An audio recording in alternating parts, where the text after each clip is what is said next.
All right, guys. Well, good morning. So we felt the need to kind of have a series of trainings, to go over particular items that we deal with every day. We're trying to improve day by day. So I think that, the series of trainings will kind of, help us get better at what we do. So make sure you can mute yourself if you want to comment in anything. I want to be more like an interactive session. I want to hear um, cases from you guys, like things that we should pay attention to, things that you have seen doing field measurements and things like that. So I want to make sure it's like interactive, not just me like talking. Um, all right, well. Who here at the office have measured before? I'm hoping almost everybody, right? Who hasn't? Who hasn't measured a building? I'm guessing so all of us have measured then. So that's a good thing. Um, all right. Well, today we're going to discuss, the importance of accurate system conditions, um, steps prior to measure and documentations. What to consider when measuring different type of projects, minor residential renos, major residential renovations and additions, new construction, and commercial spaces. And what are the steps for right after field measurements, and what are the things that we need to do right when we come back? And then we're going to have a small session of questions and answers, and maybe like a couple things, feedback from you guys, or from projects that you guys have dealt in the past. So why is it important? This is just an open question for you guys. Why is it important for us to do existing conditions? This is open. Anyone can answer.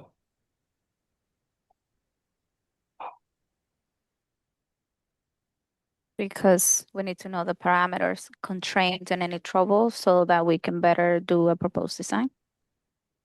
That's right. Right, right, right. Anybody else have any thoughts? Why is it relevant for us to do existing conditions?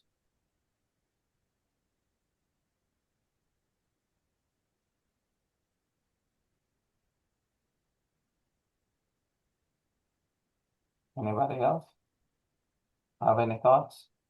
Well, we need basically to have the accurate dimensions of what we're working with. So in the future, we don't have differences between what's in the field and what we're working with. So basically, we need to have the correct measurements in heights and dimensions of everything we're working with. That's right. That's right. Thank you, Wendy, for that. And who here has ever had an experience where a client is like, "Oh, I have drawings, you don't have to go to the site. Just redraw this." Have you guys have that happen to you guys before in projects? Like when they share plans and they're like, just it's okay. You don't have to go and measure. Have that ever happened to you? Yes, and you always taught us it doesn't matter how perfect it is, who did it, we always gonna go and confirm. So pretty much repeat it. We can use what they have as a base, like a math thing, but we still have to confirm everything. Exactly, exactly. I thank you for jumping on that. I mean, honestly, like I cannot even tell you how many times like people send us plans and then they say it's accurate, and then you show up and then the closet is a different way, the toilet is in a different location, the wall thicknesses are not the same. So when people give you plans, not just take it for granted. Like don't just take the plans and just run with it. Always like, verify those dimensions, get heights, get wall thicknesses, um, things that you will need because it's gonna be relevant for the future of the project. So thank you so much for everybody jumping on that. Yeah, so it's exactly what you guys mentioned. Like field measurements and existing conditions give us like the reality check of what we need to do in order to create accurate designs and things that actually work on site. Most of the images that I'm going to be showing you guys are projects that we have done in the past. So you're going to see images of projects. So what are the considerations for existing conditions? Accuracy of design, understanding the constraint. Oh, look at this. I'm not even sure what that means. Integration with New York. I don't know new work with new work. Integration of new work. How does the existing conditions relate to the new work? Cost control is important for us to understand how the existing conditions and what are items that could be reused in the existing conditions. Like sometimes I always like to say, like, we are in the field of money, Anything we draw, any line we draw, translate to a financial aspect of things. So if there are ways that we could save money by reusing windows that are in good condition, but you need to be able to document those in the system conditions. That's where you are able to tell where the issues are. And then we need to pay attention to regulatory and compliance items, guys. Like when we go on site, make sure you have those considerations in terms of code because it is important for the next phase of the project. Any questions on this sheet? Anything that comes to mind? Anything else that you guys will want to add? Oh, that one just showing us too, so that's great.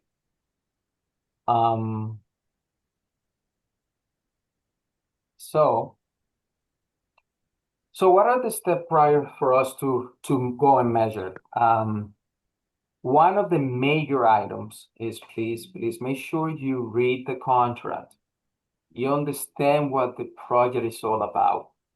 Without you understanding what the scope is, you are not going to be able to analyze what is important for you when you are on site. I cannot stress this. Make sure you read the contract prior of going to measure. Point two, analyze the site prior of the day of field measurements. Make sure how many of us like have go to a site and then we don't even know where to park. You know what I mean?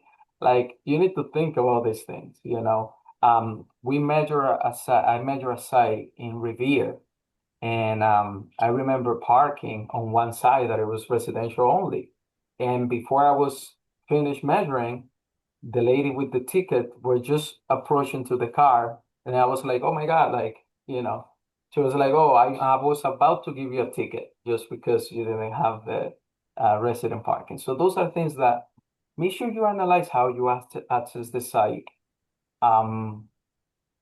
Prior, maybe the day or 2 days before of it. Anybody want to comment on that? Any experience that you guys had accessing a site? I just want to say, Marcus, quickly. I think if you guys go to do the consultation first, it will be helpful. Sometimes you guys do most of the time to tell us the condition. Like there are some cases we have to wear a mask because it's been mold or something. So safety related things, like if anything is exposed, like a nail or anything like that.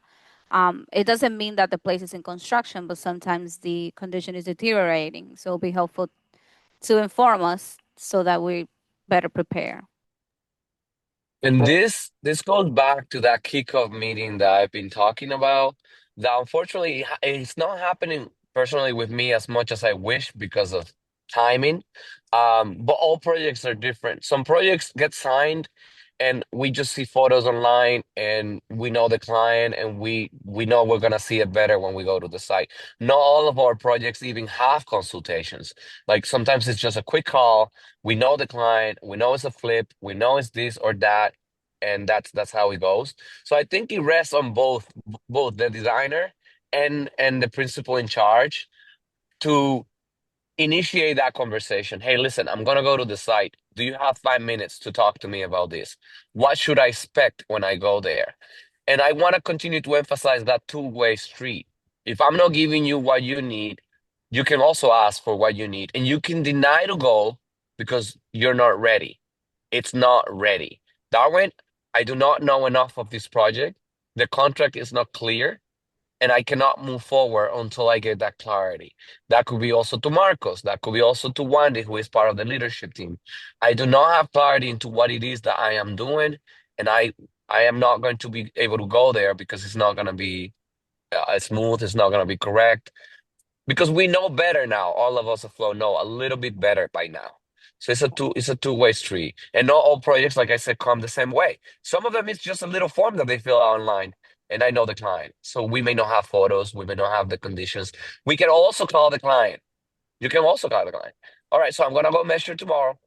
How is everything? Where's parking? How is and it looks good on you and the company because they're like, these guys are prepared. Those are really good questions. Where do I park? How do I get there? Yep, absolutely. And thank you so much for jumping on that. Right, I completely agree with you. It's important to know the condition of the space that we have situations where like, you have not felt safe or there is a fire. If there is a fire and we need more than one person, we can kind of share that information prior of the field measurements. And we've been trying to kind of schedule two people in situations like that. Another point that it's not even here, and I just thought of, make sure you check on the weather conditions prior of going there.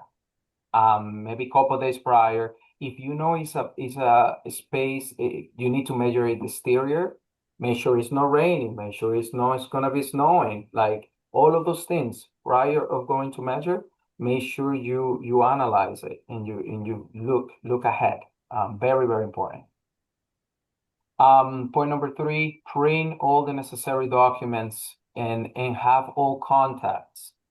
Make sure when you look at the contract, we been implementing, guys, that all of our contracts have the address, who is the person that is in charge, their cell phone, and their email.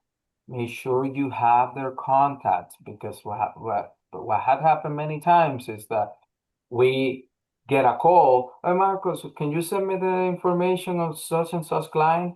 Well, that's something that you should already have had, prior of going there. This diagram just show, make sure you analyze how you're gonna park in the space. Like, we goes back to point number two, analyze the site. Where am I gonna park? Where are the public areas? What is surrounding? Very important items. Number four, sign tool tracking sheet, a printing area. This applies to the US office. We have a printing area with signages, with signage for tracking all of the items that you're gonna take prior to going field measurements. So make sure you put your signature in there while you're taking. If you're using the vehicle, truck vehicle, same thing. Confirm availability with everybody. Make sure the gas levels in the truck are adequate, and you can fill it up before you go into measure. Anything else that I'm forgetting that you guys have experienced before going to measure?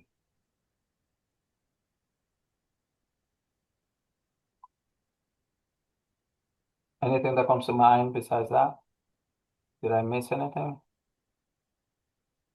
Oh, you know what? Make sure your laser has batteries, Sometimes we start measuring and then the laser just die and then we have to go and get more batteries. So things like that,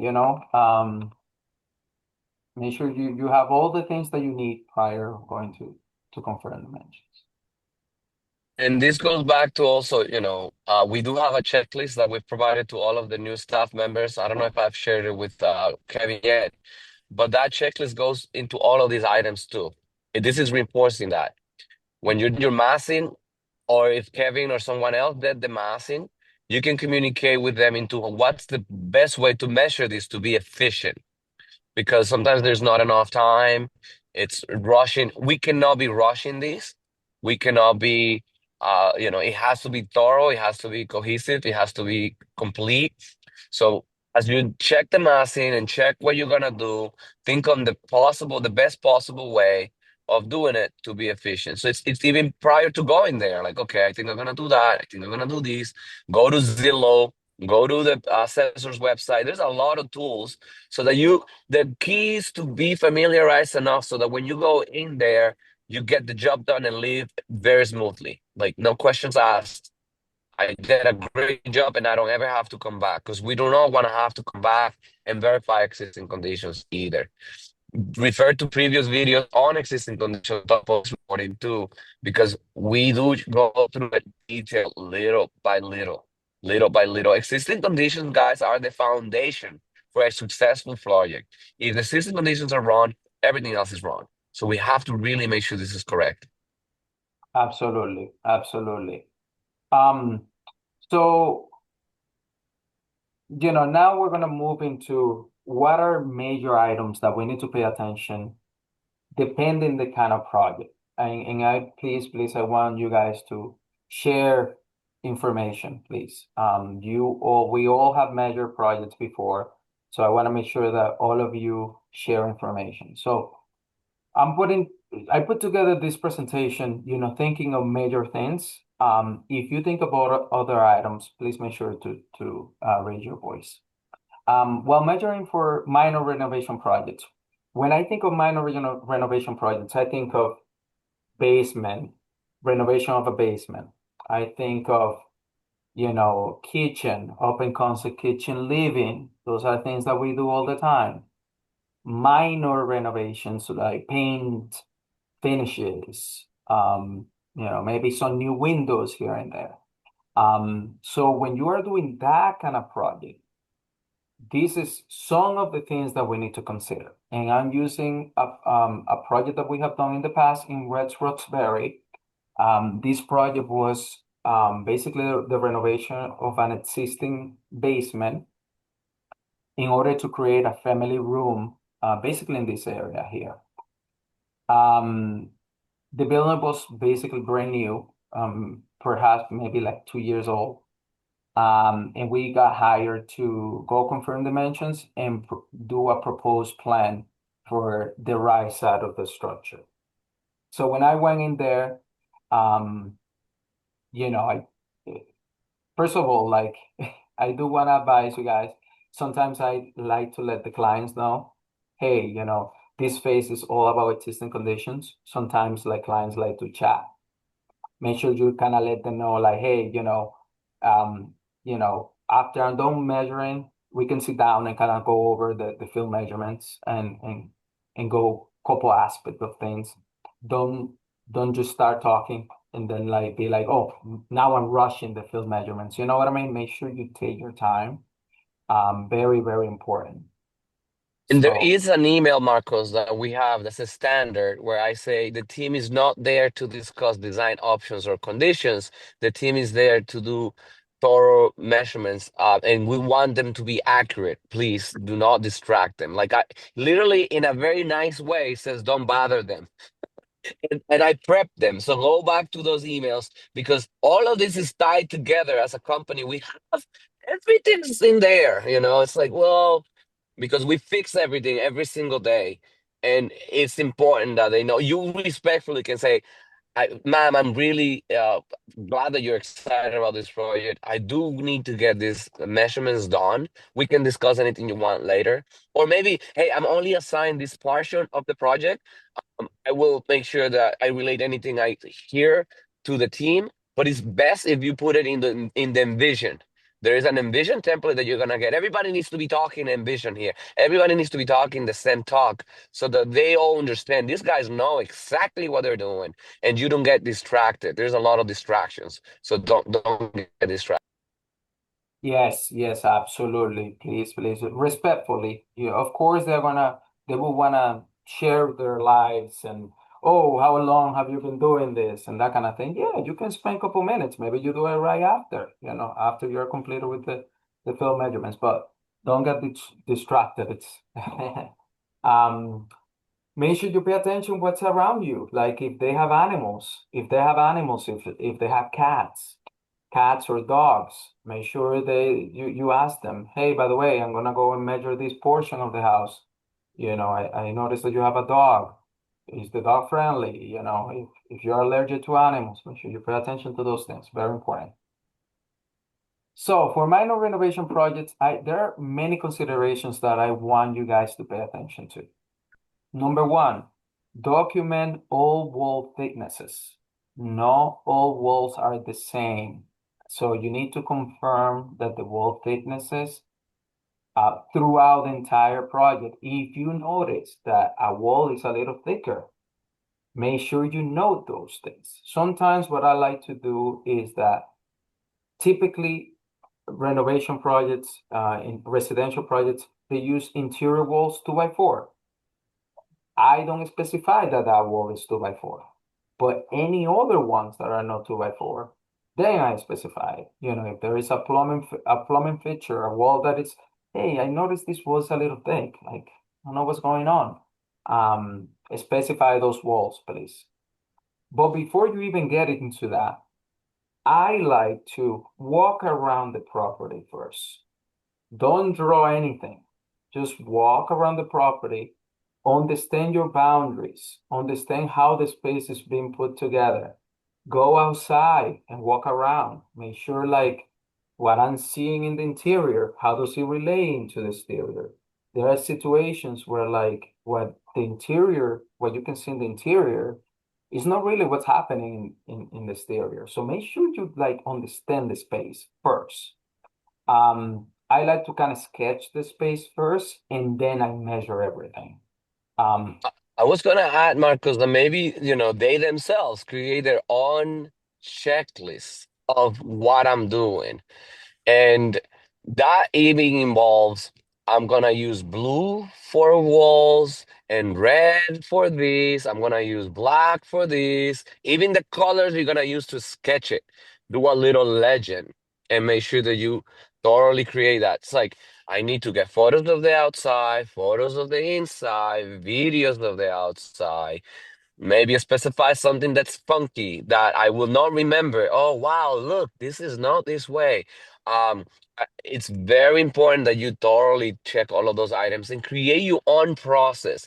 Okay, ceiling heights, and Marco's probably gonna get into that. Like, how am I gonna convey the ceiling height? Is it a circle? Is it a square? How am I gonna convey? Think of this as if you were not the one drawing it either. You're going to be telling it to somebody else that's like blind, like they weren't there, they don't know. And the outside is very important. A lot of trouble I found was resolved in some projects I had when I literally just walked outside. I was like, oh, none of this makes sense. There was a bump out that I didn't have access to inside, so I could see the bump out by going outside and know why it didn't make any sense. Chimneys sometimes disappear, they demo them, and you're like, what happened? When you walk around, what Marcos is telling you is getting a feel for the entire space and how all of it is together, so that then you can create a strategy for how you're gonna measure it. Absolutely, absolutely. And anybody else can jump, guys, on this. Um, Wall thickness, huge, huge. Um, Make sure you locate mechanical and electrical items, please. Make sure you know where the furnace is, where the water heater are, where the electrical panels are, where the sewer line in the space are for like small renovation projects. Make sure you locate everything. Ceiling heights. Make sure you locate the heights, like in the difference between levels. And I'm gonna be sharing some images here just so you guys can kind of see what I'm talking about. In this particular page, and this is the same project, just so you guys know, you will notice that first you need to document the level changes within your building, whatever you're measuring. You kind of notice that, like here, there is a difference between the garage level and the entrance in this level of the house. So you need to document this dimension. You cannot just, oh no, just walk around and then be like, oh, what happened? Because we model everything in 3D. It's like, so you need to make sure those levels are right. Make sure you pay attention to the difference in height within structural items. If you realize this garage has a steel beam, make sure you dimension the bottom of that steel beam. What is the thickness of the steel beam? And in relation to of the finished ceiling height. But look at what's funny. On the other side, on the left side of that same building, space, they change. Do you see that difference here? Now this is a LVL versus a steel beam. Now, why is it important for us to know those differences, guys? Anybody? For example, in the case of a new basement, it's going to be a finished space, we have to take into consideration the height so that when we put the ceiling, we still have enough height for it to be a living space. For That's example, absolutely right. We actually had a situation, guys, where we renovated a kitchen. It was an open concept kitchen. We designed the beam, to be at a certain height. Just so you guys know, you need 6 feet 8 inches minimum for head clearance in a living space. So we designed this open concept kitchen. The contractor decided to put his beam however he felt like doing it. And the dimension between the beam and the floor was about like 6 feet 6 inches or something like that. It was like 2 inches shy. The building inspector showed up and then he was like, you need to raise the entire beam. So those are important things for us to kind of document when we are on site. So and thank you so much, Randy, for mentioning that, because if you notice, if you want to box this beam out with sheetrock, you need to do a different detail because it's a steel versus wood, if that makes sense. They could potentially just put the sheetrock on top of this beam, but you wouldn't be able to know that difference if you don't document it in the existing conditions. Does that make sense? All right. All right. Hopefully that's clear.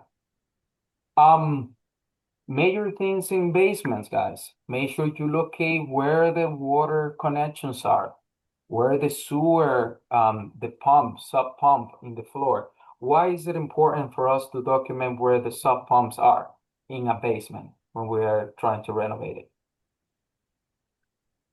Because we will need to access it, even if we finish the basement, so we can't like put a wall on top of it or a bedroom or something like that. Absolutely. Absolutely. Thank you so much. All right. And anybody else can jump, guys. Thank you for being proactive.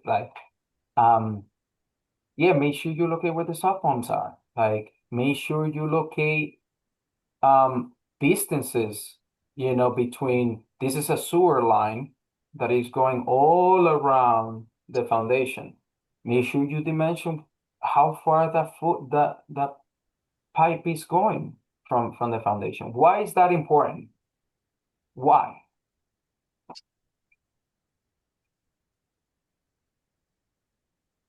Why is it important for us to know this dimension, guys, here? If I'm trying to finish a basement. you will need to do a new framing all around the foundation, so you have to know how the separation between it will be. Because you can't just take away those pipes. Exactly. And when I met with the client, just so you guys know, I literally mentioned to her, like, by the way, like, this pipeline is going all around your property, all around the foundation here. And it's about 4.5 inches from the wall. So typically a 2x4 is 3.5.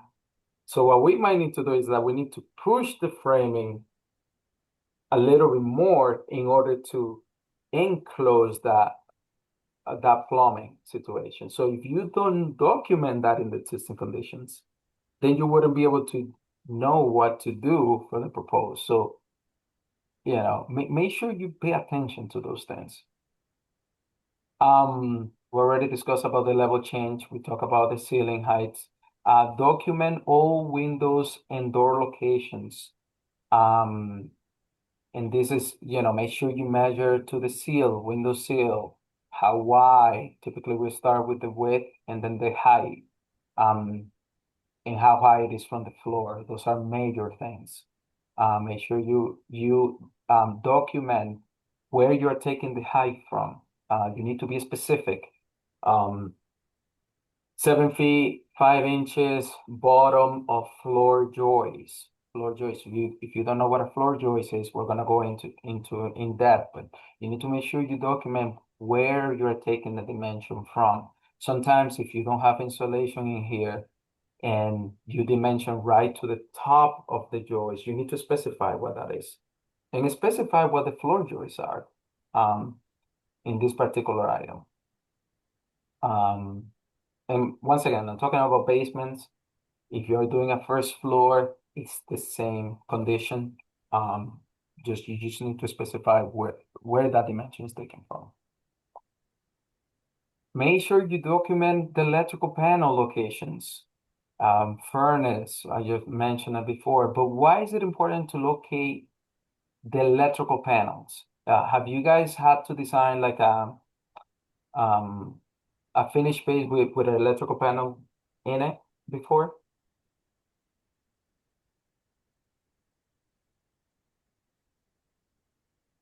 Probably. Nobody jump from that. Well, I guess I'll jump in for the sake of awareness for everyone, because probably you all have the same questions in mind and you're not just answering it. Please make sure to speak up. This is the time to speak up. So, the electrical panels need to have certain clearances, and you have to maintain those clearances. You cannot have water fixtures within about 3 feet or so of them. If you do not know those things, you can always look into the code or ask, but there is a clearance that you need to maintain. Also, the cost of moving an electrical panel is very, very high. Oftentimes, as designers, we just start moving things around like they're like really easy. Because in Revit, you can move anything anywhere. But moving a panel more than about 5 feet will incur about $10,000 of expenses. They will not want to do that. They will not want to incur those expenses. They rather get a nicer kitchen or a nicer flooring than to spend it on a moving of the electrical panel. So we try as much as possible to preserve it. Now, understand that if you're gonna preserve it, then and this is all like in existing conditions. It's not just like, oh, I'm gonna go measure this and this is it. You gotta always think about what is coming. Why am I doing this? Why is this really important? Marcos stresses the critical thinking a lot. God gave us all brain, as far as I know, so we gotta use it. It's like, okay, we cannot put a bedroom there because accessing an electrical panel, it's not really code. I mean, it's questionable. I'd rather do a hallway. Let's make sure to preserve it. So there's a lot of those things. That's why Marcos keeps asking, why not? Why not? Why not? Clearances and accessibility, very important. Okay? So you have to think about that. Absolutely. Thank you, Darwin. That's a great. That's exactly what I was gonna say about the panels. Like, make sure you have enough clearance. Make sure, like, as Darwin mentioned, like moving these panels, guys, it's not cheap. Like sometimes we just draw things and draw lines, like, and not thinking of like what are the implications of this. So, yeah. Stairs, please, for the love of God, measure your stairs, the riser, the width, the distance between the railing and the wall, the height of the run. So that way you can kind of understand if the stair is a winder stair, and I'm hoping everybody knows what a winder stair is. Make sure you know if it complies or doesn't comply with the code when you go on site. Many of our basements don't comply with the current codes, but you need to be able to understand that it doesn't comply, and why it doesn't comply. If you have US stairs, make sure you measure where the closest landing is. Take as many notes and dimensions as possible with stairs. Stairs are critical. and it's a major, we have many setbacks with stairs in the past, so make sure you take your time with stairs. Make sure you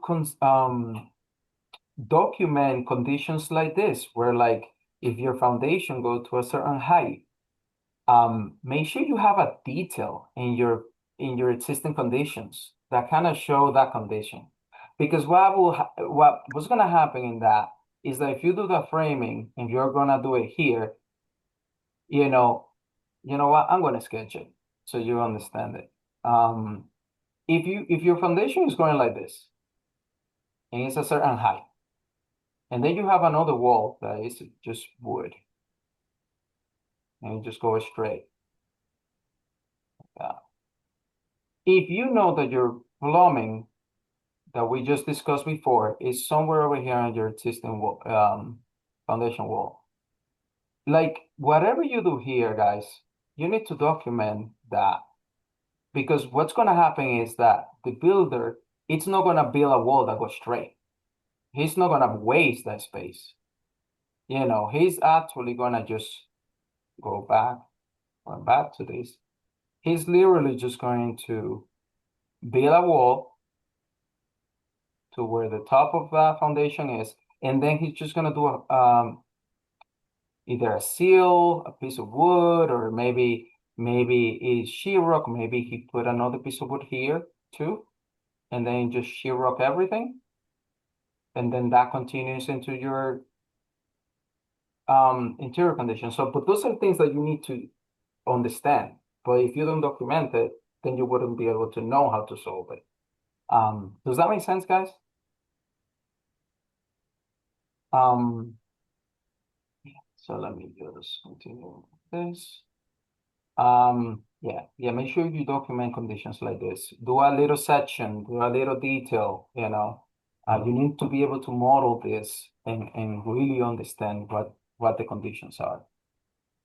Make sure you pay attention to even like the door style. Like if you're gonna do a new door, you need to pay attention on what kind of door this is, oh, this door has 2 panels. Like take a photo of the door. You don't have to necessarily dimension the trim, but be aware of things on site.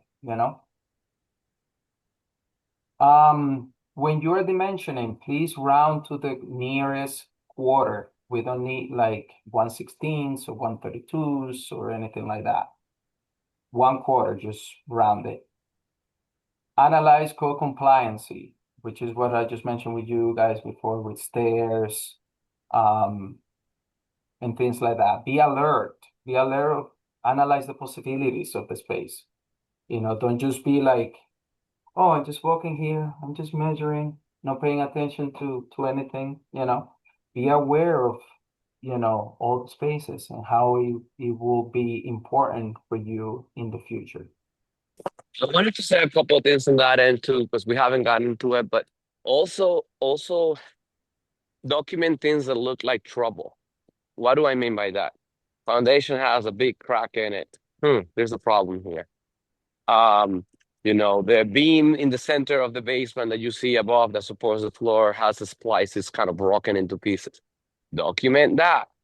The posts are a sandwich of a bunch of like wood and temporary columns and things like that. Document that, because that will likely have to be remedied. It may actually have to be remedied before you do the project, because existing problems are going to become our problems. Okay, so you have to document all of those items. You're like, how do I know? Well, if it isn't sketchy to you, it's sketchy. It's wrong. It's like, well, that looks sketchy. All right. Well, what can we do about that? Because again, honestly, existing conditions, that's why I keep saying this. The existing issues and troubles will become our problems unless we notify them. Yep. Hey, there's a problem here. If you see the problem and you say nothing about it, you report nothing about it and do not bring it to their attention, later on, they're going to say that was an error and omission. That's called errors and omission. And boy, that could be a class on its own. Okay. Yes, absolutely. Yeah, if you notice that there is a cracked window, make sure you document that. Like, oh, there's a cracked window here. I like that analogy, Darwin, about the post. Make sure when you are in the basement, analyze, look at the post and really pay attention to that. So the IT department, it's yes, um analyzing right in the middle of the presentation, but It's using your camera. Sorry. yeah, that's fine. I just don't think this is the right time to do it, but so yeah, so just make sure you like analyze these things. What else? What else? What else? Take more than enough photos. When you are on site, some people like to do videos, of the space. Some people like to, I like to take as many photos as possible. I don't want to have to go back to the site. So take as many photos as possible. I like to be in one corner of the site and then take photos from all angles, then move into another point and take photos in an angle. Walk in, like start taking the photos as if you're walking to kind of document certain things as you see it. If you're walking in the space, take a photo here, take a photo there, take a photo there. That's very, very important. Anything else anybody want to mention for small projects? There's one thing, Marcos. I know, like, maybe this is not a small project thing, but if you read in the contract, like, probably the house is gonna be demo, or basically the garage is gonna be demo, or the building is gonna be demo. I mean, don't spend too much time measuring all the details and all the windows, columns, etc. I mean, it's just gonna be to have a record of the building, but that's pretty much. Don't take the usual time that they will take you a regular house for a house that's gonna be demo. Um, yeah. I like that, Julio. And that ties into understanding the scope. Like that's why you need to read the scope. If they're gonna demo this building completely, do I wanna am I gonna take 2 hours, 3 hours doing that? No, I'm gonna confirm the overalls and certain dimensions. But make sure you understand the scope, because sometimes clients don't know what they wanna do either. Sometimes they tell you, oh no, I'm gonna remove the entire thing, and then they don't have the money to do the entire project. I'm gonna do an addition now. So, it goes hand in hand. So thank you, Julio, for mentioning that. Thank you, Darwin, IT department, for fixing my volume over here. All right, well, let's move forward because there's still a lot to talk about. So doing additions, renovations of major residential projects. It's a little different. It's a little different. This is a project that Rai knows very well. It's a project in Concord that we worked on. Major renovation to it.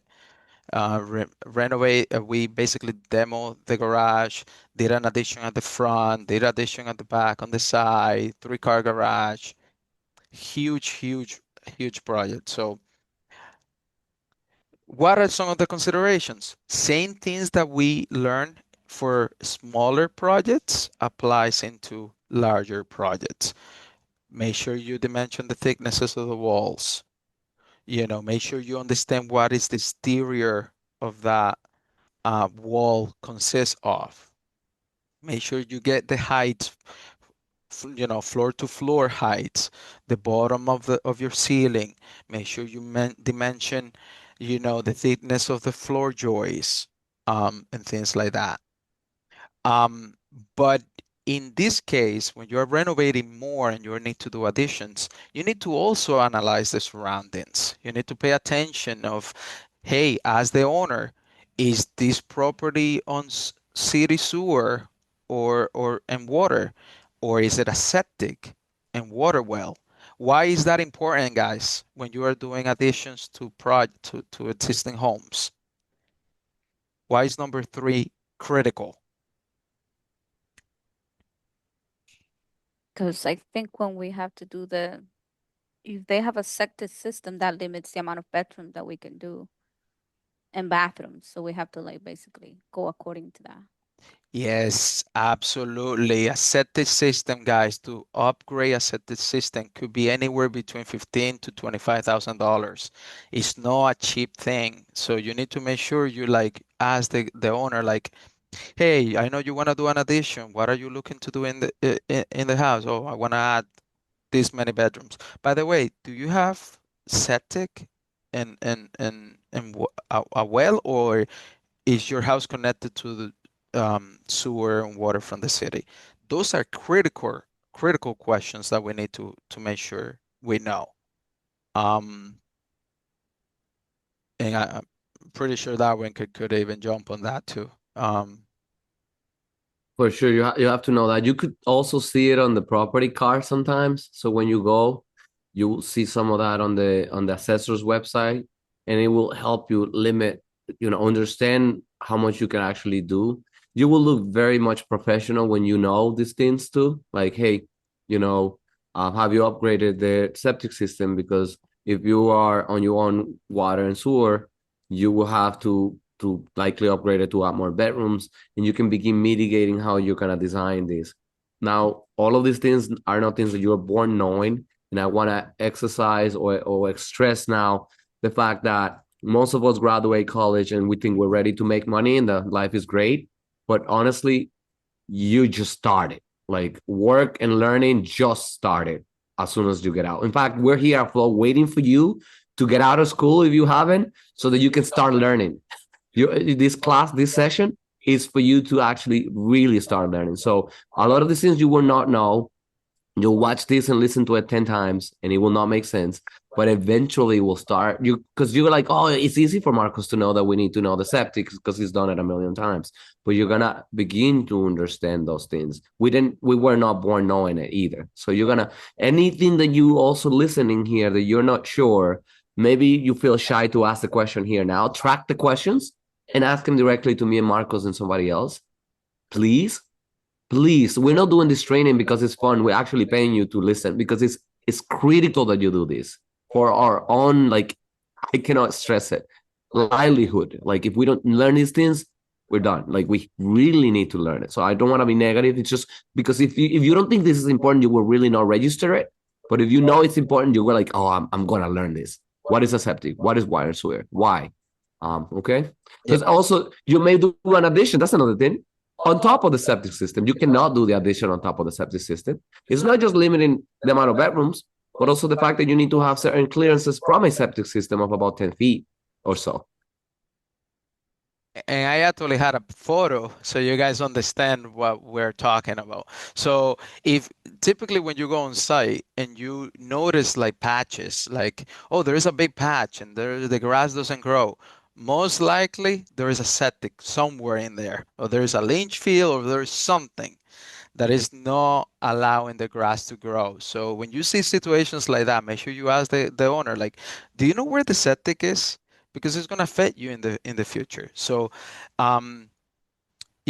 huge. Pay attention when you're doing addition. Once again, understand the structure and the framing sizes and the direction that the structure is running from.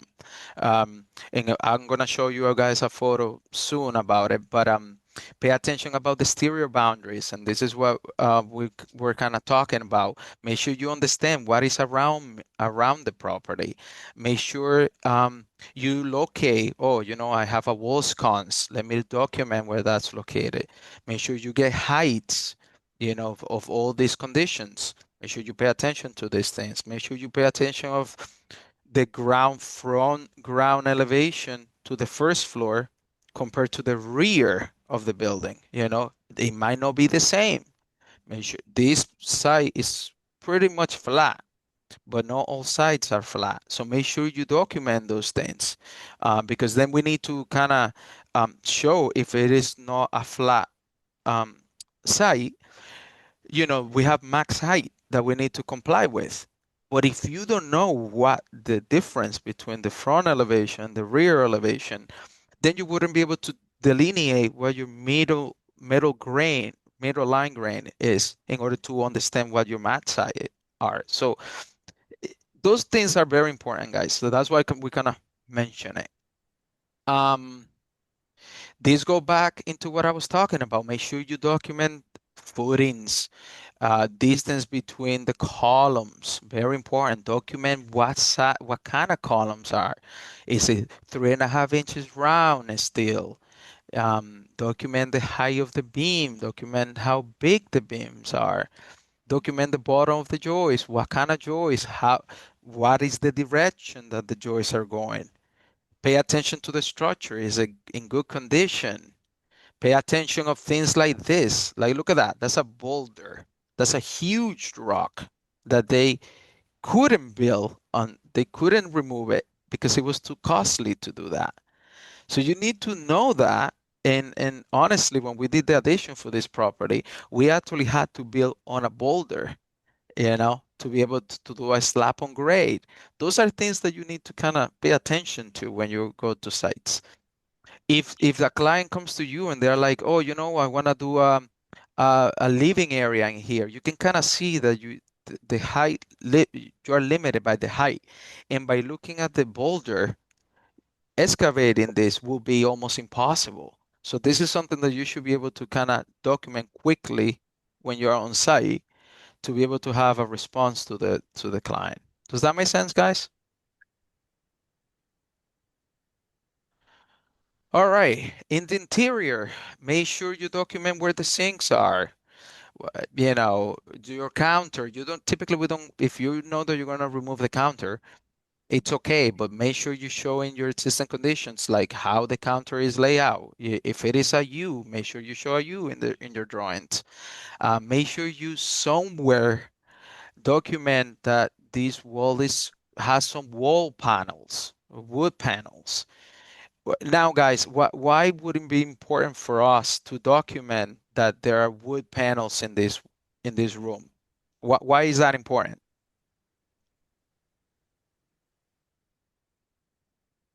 That will change the dimension because the panels is a couple of inches thick. That is one reason, but what else? What else? Like thinking ahead, thinking in the future. Why would knowing that there are wood panels here be relevant for us?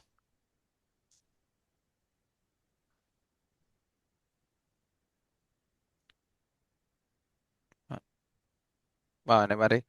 Well, guys, like you need to document it in the demo for the demo. If you know that the client is going to remove this and they don't want any wood panels, you need to be able to know that there are wood panels in order to show it in the demo that there is going to be removed. So, but if you don't document it in the system conditions, then you wouldn't be able to know that. Make sure you document railing heights. Oh, I'm walking into this stair and realize, oh my God, this railing doesn't comply. It doesn't have 36 inches. We need to change this railing if we're going to renovate the entire building. Make sure you know how much area is being renovated. If you renovate more than 1,000 square feet in Massachusetts, then everything needs to comply in terms of energy, and energy code. So that means new insulation. That affects everything. So you make sure you understand the scope. Make sure you understand what kind of framing it is when you are in the attics. The attics have given us issues in the past, so make sure you document, your bottom, this member that is connecting the roof rafters. Make sure you dimension the roof rafters. Make sure if you're gonna renovate an attic, you need to dimension your ceiling joist. You see this item over here? This is critical, guys. Very important. You need to know if you're renovating an attic, if you have typically, I actually have a diagram about this. Yes. So look at this, guys. If somebody comes to you and they're like, you know what, I want to demo my roof and I want to do a new attic with a new roof and I want to turn this into a master suite. And when you are in the existing conditions, you are measuring the building, you realize that these ceiling joists are only 2x6. Would that be adequate for a master suite? Would 2x6 be adequate? Don't look like. No, it wouldn't be adequate. So that means that the framer need to do a new framing for either the existing ceiling joist with a bigger member. And guess what? You actually need to tell the owner, like, by the way, for them to do this, they need to remove the entire sheetrock that is in that ceiling. So you need to let them know those things.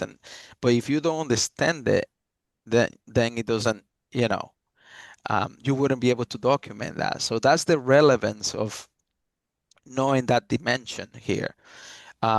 Make sure you show where the angles of the roofs are going, and what are the heights of the knee wall. Typically, attics, I like to do a section through it and kind of document these locations, so that way I know. You need to understand the difference between a rafter and a truss when you are doing existing conditions. And make sure you know what the difference are, because there are locations where there are trusses and there are locations where there are just regular framing, the way that is documented here, just with your rafter and then the collar ties and then your roof beam. But you need to understand what the difference in between this. If you're gonna do an addition or a dormer in here, you would not be able to do it easily when you have a truss. You need to rethink the structure in certain areas. Anything else, guys, before we continue on this tower? This is an amazing detail, by the way. These things are amazing. Please go take a look at them, and hopefully the link we have access to so that you can share, Marcos, so that we can take a look at it. Very, very good. It's answering a lot of questions to a lot of people right there just by looking at these details. Yeah, so make sure, thank you that way. And make sure you go back into this presentation, I don't want to make it too long. Let's continue. So when you are doing now a development, we talk about minor renovations. We talk about larger renovations of residential. Now let's talk about when you are doing new construction and what to pay attention to. So when you're doing new construction, please make sure you're not measuring anything, but you still need to be aware. You still need to analyze your surroundings, pay attention to see what is around that property. Like, is it single families? Is it two families? Is it multifamily? Make sure you ask the same questions that we talk about water and sewer. Make sure you analyze the limitations and analyze the site. Understand zoning before you go into a site. Understand, there is a sidewalk in here. How does that relate to what we're gonna do in the future? And then do some visual observations. Like, for example, in this particular law, you kind of notice that there is no a driveway or there is no an access from the street. This is are things that we need to propose to in the future. So you need to document those in your existing conditions. Make sure you understand what kind of development it is. Is it in front of the water?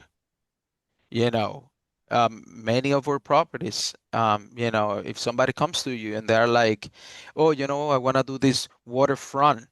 What are certain things that you need to understand, guys, in terms of the existing conditions for a waterfront property?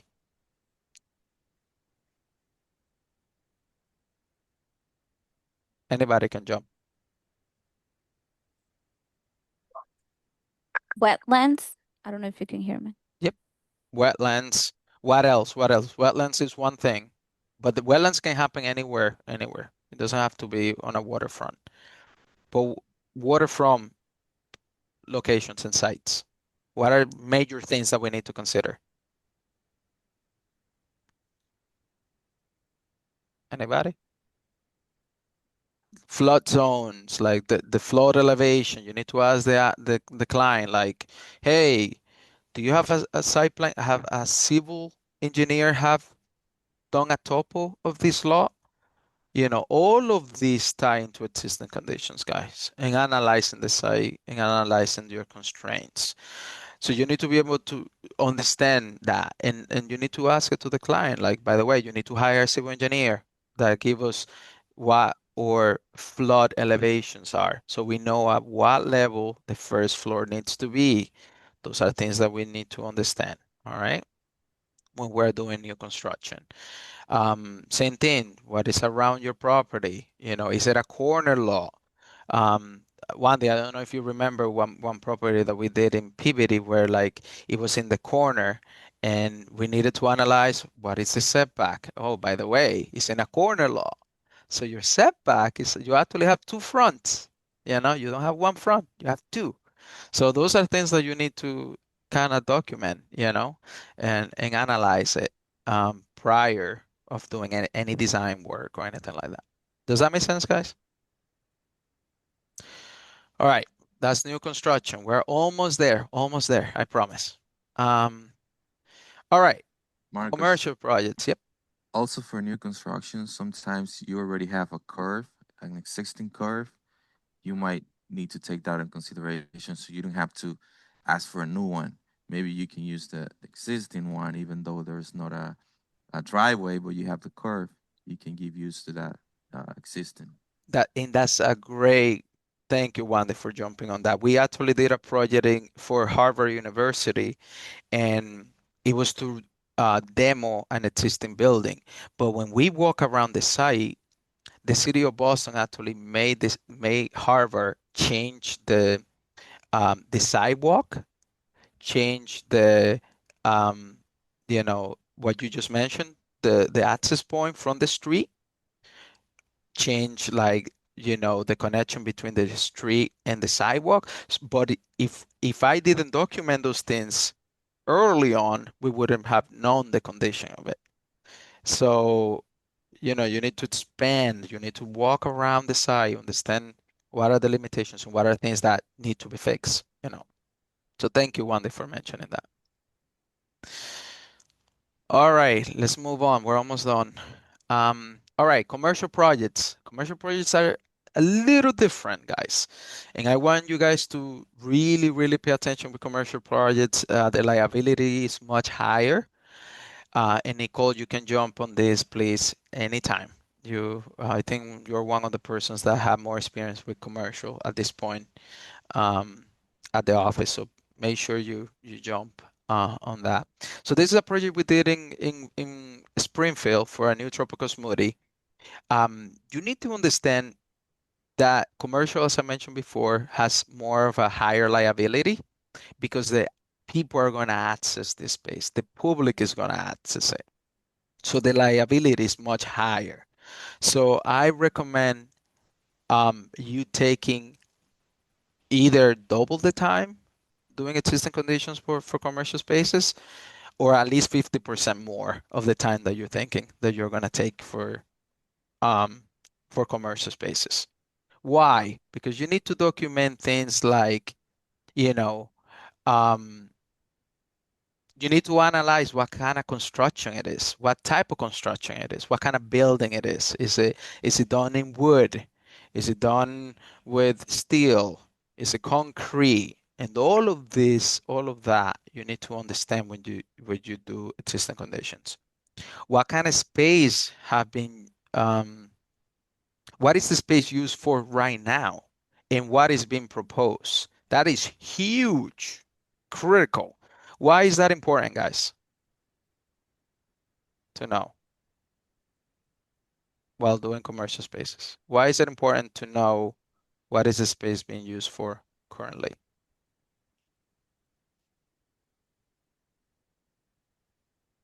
Nobody? Nicole? Nicole will be the best on this one. I think it's because if it triggers a change of use, then it will make the proposed project a little bit more complex. Absolutely. Thank you, Nicole. Yes, like if you had an office and then you're converting it to a church, you're doing major renovations, automatically you need to sprinkle that. But wouldn't be able to know that unless you know what the space is used for currently. And that's part of existing conditions. You need to analyze those things. You need to analyze the location of life safety items, where your exit signs are, what is your fire pools, where your fire pools are located, where your fire extinguishers are, what kind of door it's are in the space. Hey, if this didn't have a push bar in here, it would not be compliant. So then you need to know this to document those things in the existing conditions to be able to know it. You need to pay attention to things like this. You see how like the ceiling tile is kind of like it seems that it has some leaks. You need to document those things because clearly there is some water damage coming from somewhere. You need to know that this is a mechanical supply and return. You need to know these things. You need to know that this is a fire extinguisher head. You see that? So if you are proposing a new wall in the future, you need to know where that is. So you know that needs to be relocated. You need to understand that this is a emergency light, where the emergency lights are located, where your fire stoves are located, what kind of handles are in the space. This is a lever handle for the doors that allows people to open it like this. In residential, you have a knob. You could use knobs if you want to. In residential, there's no issue doing that. But in commercial, you need to pay attention to those things, when you're on site. You need to pay attention to light safety, once again, smoke detectors, the height here for the windows and the storefront. What is the distance between the mullions? Those are huge important things. Also, in commercial, we like to kind of measure the height of where the banners are. So in order to put like where the logo is going to be, those are things that we need to document when we're doing existing conditions at commercial spaces. Is the building sprinkled? What are the heights of the structural components and mechanical and electrical? Is the space ADA accessible? Door clearances. You need to, for commercial, that's why I'm saying like you need to take a little bit more time. You need to locate where the ADA accessible bathrooms are. Does it have grab bars? What is the distance of the grab bars?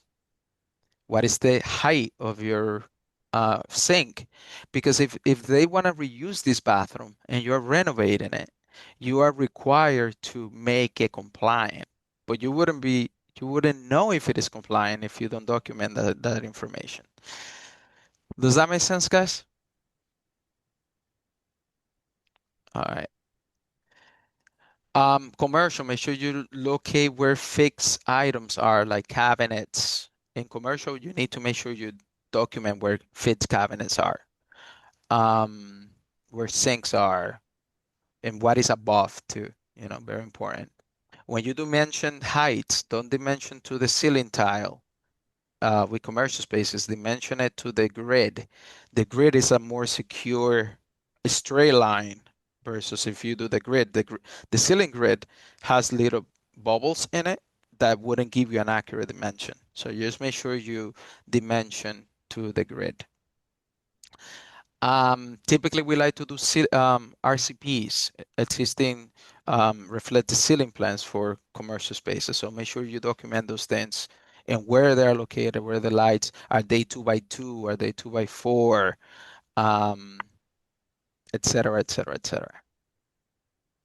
Make sure you pay attention to things like this, where like you have plumbing walls, and how that relates into the project in the future. I remember that this particular project was a tropical smoothie, and we decided to do all of the plumbing fixtures on this wall, along that line, because we realized that all of the plumbing was on that location. So why proposing it in a different location? But you need to document those things. All right. Any questions on this so far? Take photos of the electrical panels, you know, the mechanicals. Make sure you document any other restrooms and bathrooms, you know, because this bathroom could be called like a staff only or whatever, and not an ADA bathroom. Make sure you take dimensions of the heights. And this is the same location, but I went back to do a field report. But make sure you dimension like, you know, the height from the floor to where your structure is, and your roof. How is the roof put together? Make sure you locate like bigger items like freezers and coolers and big mechanical items that we need to either relocate or repurpose. Those are things that you need to document it in your existing conditions. Anything else that did I forget anything, Nicole? Darwin or Julio or anybody that has experience with commercial? Yeah, generally, I also wanted to point out the shift between commercial and residential. Just keep seeing that some things are the same, other things are slightly different. Because we're a company that does both of them are critical that you do. And if we just specialize in one or the other, then it will be a different story. But we do both of those, and you will be working, all of you, in both of those types of projects, not just residential or commercial, but both of them you're gonna be involved. So there are a lot of things that are different. You're gonna notice that the door heights are different. There's a different style. So the residential ones are 6'8" typically. Commercial are never 6'8". They're 7 feet. That's where you start. The framing of them is different. The types of studs that are used are different. So you're gonna see that the entire structure is different. It's more kind of clear cut and clean, to be honest. It's very clear cut and clean. And most of these commercial buildings comply with more codes than the residential ones. So these ones are a little bit easier, but there are all of these components, horn strobes, smoke detectors, heat detectors, sprinkle heads. It's a little bit more, it's a different kind of mindset. At least it's cleaner and less creepy. So those are kind of conditions that you will see. That's right. That's right. Anything, Nicole, you want to mention, like while doing existing conditions for commercial spaces? Anything that you have noticed that have helped you? I know that once again, you are one of the designers with more experience with commercial. Just like usually we work with consultants, so sometimes they don't work, like they don't go and make their own survey. So they rely on us to make the survey. So when we are like accounting for like electrical panels and stuff like that, I noticed that Marcos always like took photos of that, so we can share with the MEPs if they're involved. Yeah, thank you, Nicole. Yeah, make sure your existing conditions are dead on, because the consultants are going to rely, as Nicole mentioned, on us to provide these CAD files for them to do their drawings. So if our existing conditions are not accurate, then their drawings are not accurate, and then it's a trigger effect. So make sure you pay attention to those things. Make sure you pay attention. I mentioned it before, ADA accessibility. If there is a ramp, make sure you dimension the distance in between the railings, the height of the railings. Those are major things. Take the time to analyze all of those. All right, guys. Well, it's been a long thing, but after you return from system conditions, please make sure you scan the documents and place it in the folder with the date. I want to make sure that all of us, please, when you come back, and you guys can see my screen, I think. When you come back and you are into our folder, make sure you put it into design, existing conditions, field verification, and please name it. Name it and the date. Very, very important. We want to make sure that all of the projects that we go to measure are in the same, have the same language and the same approach. Same with photos. Go into photos, and then you will notice the 2 days that I went to that particular property. make sure you put them year first and then month and date, because later on, if you go again, then they go in order. We already talked about placing all the photos, return all the measurements. I do want to point out that if you use the vehicle, the flow vehicle, make sure you refill it with gas too. That's part of existing conditions. And then just replace and put the keys where they belong in the assigned location. Yeah. Any questions? Any lessons learned that you want to share with everybody? Now that we have a couple minutes before we wrap up, we are all hungry. But anything else you guys want to share? Lessons learned. I just have a quick note, Marcos. When you mentioned to document things, I just want to say in general, I think it's obvious, but it's putting notes. Like there's some things because we don't show dimensions, like when we share our drawings with clients and consultants. So basically, that's the other layer that it should be in notes. Like I noticed one project one of the beams was completely broken. Not the beams, I'm sorry, a column. The steel column was swinging. So that's something that I notated. Broken column. It might not mean nothing at the moment to the client, but I know when the structural engineer was looking at it, that's something that he couldn't use for the renovation. That's something that needed to be replaced. So that's that layer that you mentioned to document that we need to put all those notes on the existing. Thank you. Thank you. Anybody else have any final lessons learned comments? So a couple of things I'm gonna say is I'm going to be creating a quiz, and you're going to be receiving that survey from this session to ensure that you have paid attention. I didn't say it at the beginning, but you should have been paying attention. So expect that quiz, and it may or may not influence additional bonuses and rewards for you guys so that you guys can learn and earn. That sounds fun. Learn and earn. It's because it's important for us. This is not a joke. This is a serious business, and it requires all of us to be on the same page. This has been great. Thank you, Marcos. Thank you so much, guys. And if anybody else have any thoughts before we wrap up, I know that it's been a little bit over an hour. But thank you so much for taking the time to paying attention for this. Is the success of one is the success of all of us. So, and every project is different. So just make sure you take the time doing existing conditions. Thank you, everyone. Thank you.